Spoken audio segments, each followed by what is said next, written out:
Welcome back to Montana.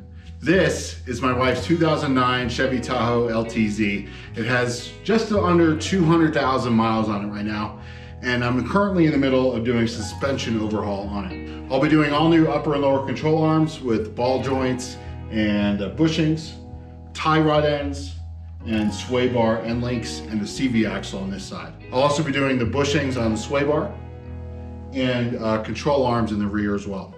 Around 45,000 miles ago, I did the shocks in the front, and they're still okay as far as I can tell. Also around that time, the air pump in the rear was replaced. As far as shocks go, this vehicle is good to go. In this video, I'm gonna do the upper control arms with the ball joints included in them. It's a little cold, so we'll see how long this battery lasts. I'm gonna start by replacing the upper control arm. First thing is, got the truck up on jack stands, and now I'm going to remove the wheel.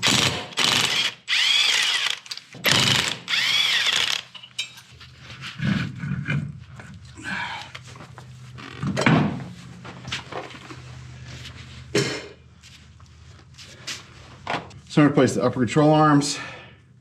The bushings on the lower ones, if they're bad, I've got new bushings for them. The ball joint, I believe I've got tie rod ends too.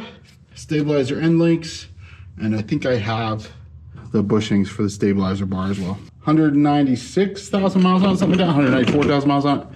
So it's about time to do them all. And it wasn't that much money, so might as well do it. I'm gonna get the jack stand moved underneath the control arm over here, underneath the lower control arm. The CV axle boot is torn.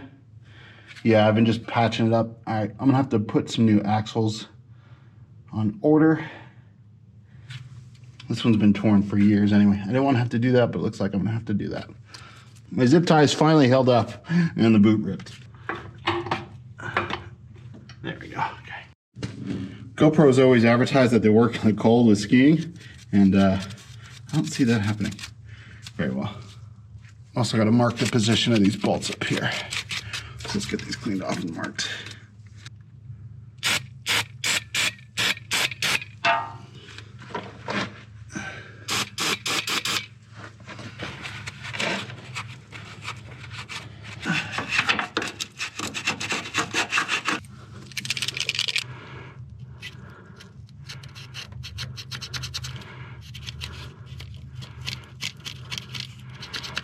Time to remove the wheel speed sensor harness.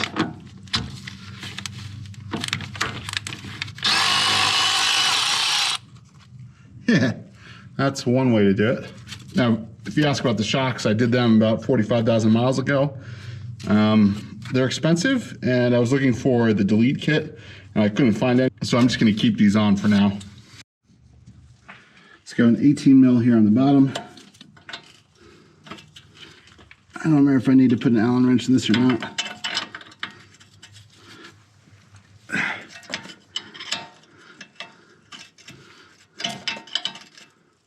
No, it's spinning. Greasy though, that axle. Now I'm using a pickle fork separator, and I don't care about the ball joint boot. There's the bolt.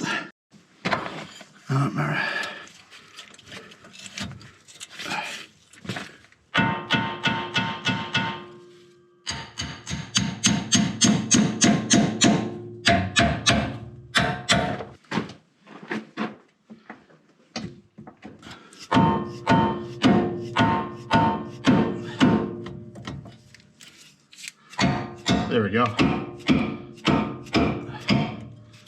little dead blow hammer action. Yep. There we go. Knuckles out. Oh, I see. There we go. I'm gonna take that bracket off too. Another 10 mil. Let's see if this one breaks. Nope.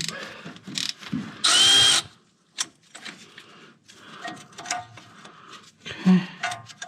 Gross. Just want to wash all this stuff. So the upper bolts appear to be 21 mil on both sides. So I'm going to start with the breaker bar, and then we'll move to an impact to get it the rest of the way off. Yeah.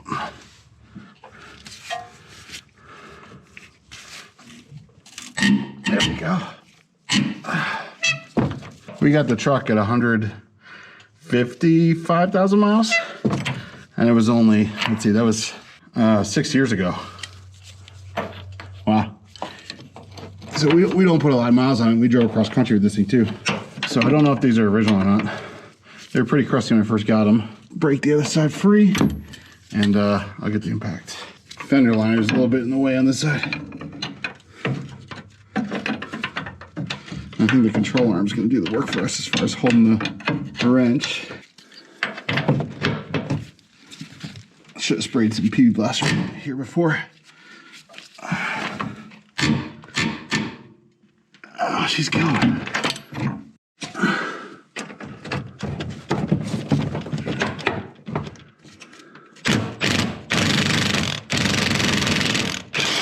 There we go.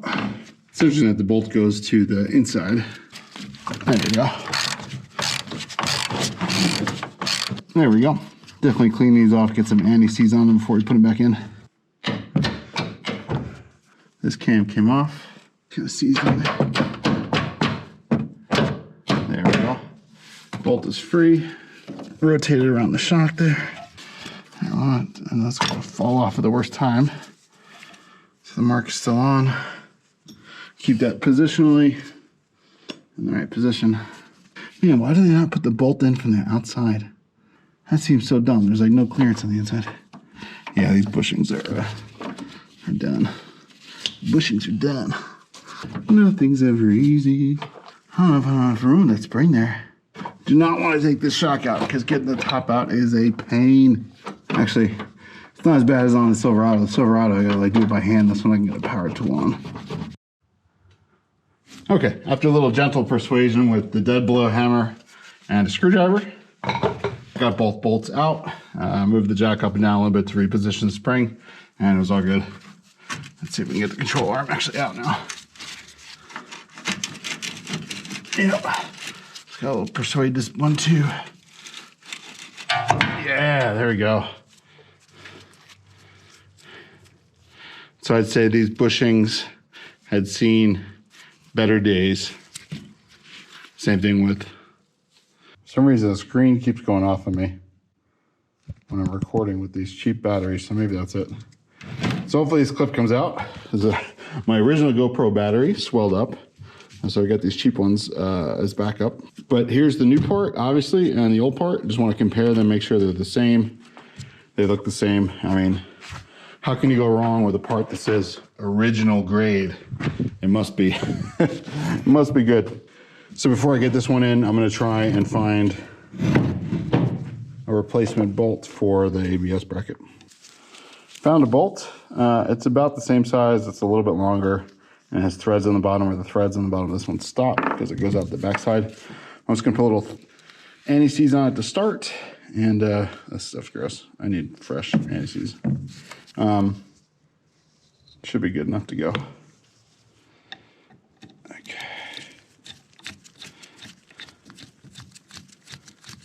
What I am going to do first is try and get this cleaned up a little bit at least.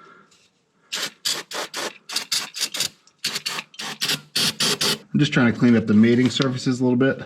I don't really care about the rest of it because that's just never going to happen. Hopefully this will help with the alignment and keeping the alignment. Like there's so much grease buildup right there, it feels like a detent. Now you definitely don't have to do this. I'm just kind of trying to go the extra mile. It's about as good as we'll get the top, and I'm gonna try and get the knuckle cleaned up a little bit.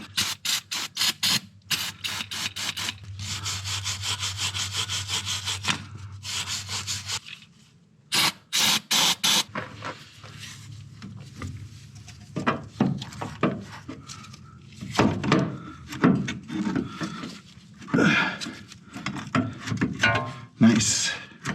Nice. You guys are missing all the action. Got that in there good. Let's see if we can finagle these bolts in now. It's gonna be interesting. Clean them off just a little bit. It's probably gonna be a mistake putting this on here, trying to get it in there. So it's just gonna get everywhere, but this side was pretty rusted up. This is probably the last. Hopefully the life of the truck.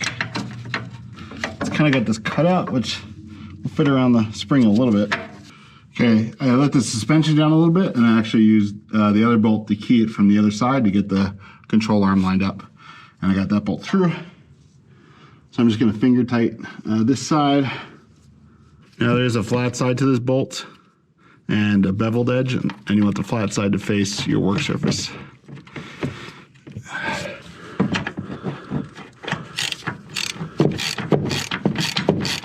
Now I'm not gonna tighten this too tight. It said hand tight before, but can't bolt that on hand tight with the rust. This time I'm just gonna use this bolt to key this side in good. If you rotate it, that could help you too. Might have to lift the spring up a little bit. It seemed like this side had more clearance and the spring was higher. Yeah, this side went in like butter. Like butter. Cool. And good, we were recording. I was afraid we were gonna miss how good that was. This is pretty gross. Let's see if we can clean this up a little bit. Yeah, definitely want to get a parts washer now. Wow, it has numbers on it. I don't want to scratch the mark off. I just want to get some of this gunk off so we get a good fit. Okay, okay, flat side.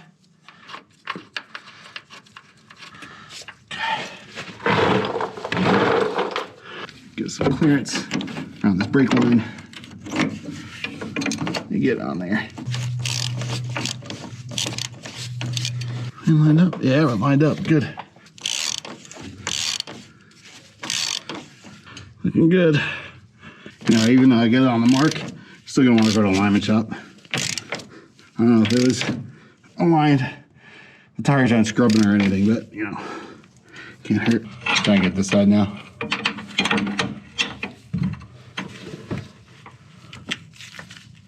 There we go. That looks a little low. Let's see if we can twist it up. It's looking better. All right, that's pretty tight. I will get the breaker bar on there, give it a little more love.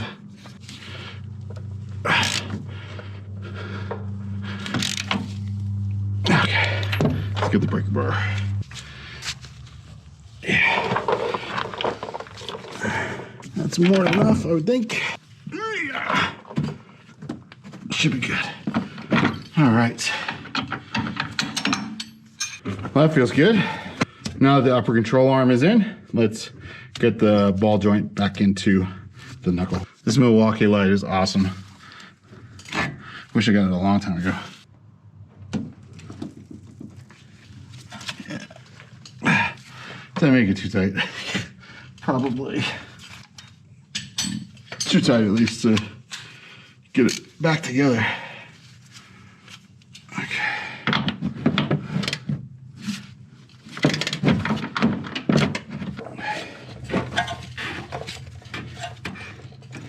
There we go.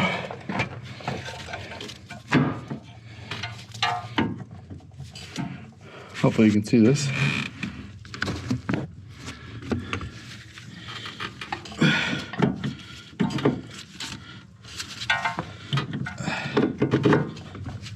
There we go.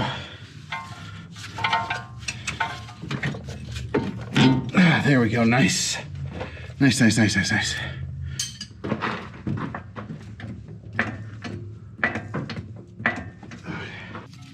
So that grease off of there. Okay.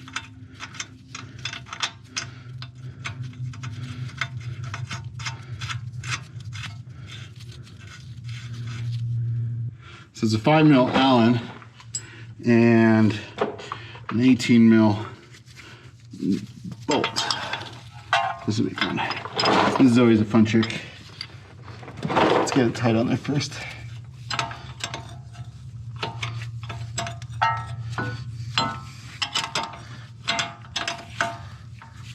And I don't have a ratcheting 18, but if you got a ratcheting 18, it'll go a long way.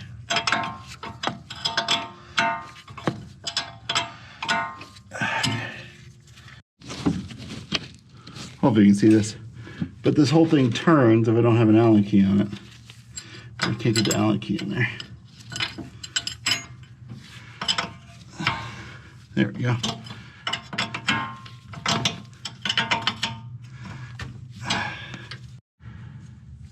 Alright, I got another Allen key that was just a hair shorter, so hopefully this will work for us. Just gonna let the knuckle hold it for me. So I just ran over the grinding bench and shortened this bad boy and burned my pinky pretty good. But now it's much shorter. Let's see if this helps us at all.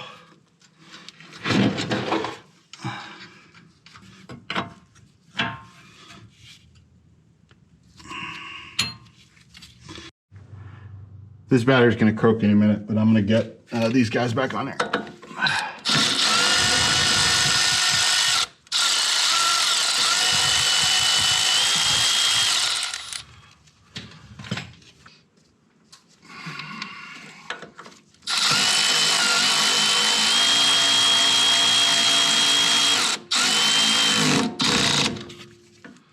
Okay. Get this guy back on too.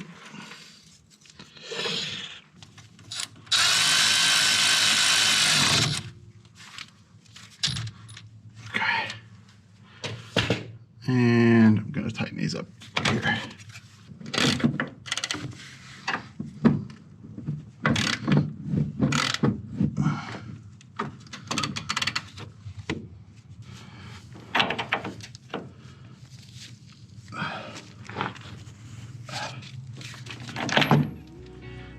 Here's a tip. I like to keep a little notebook and pen in the glove compartment and keep track of all the service records for the vehicle.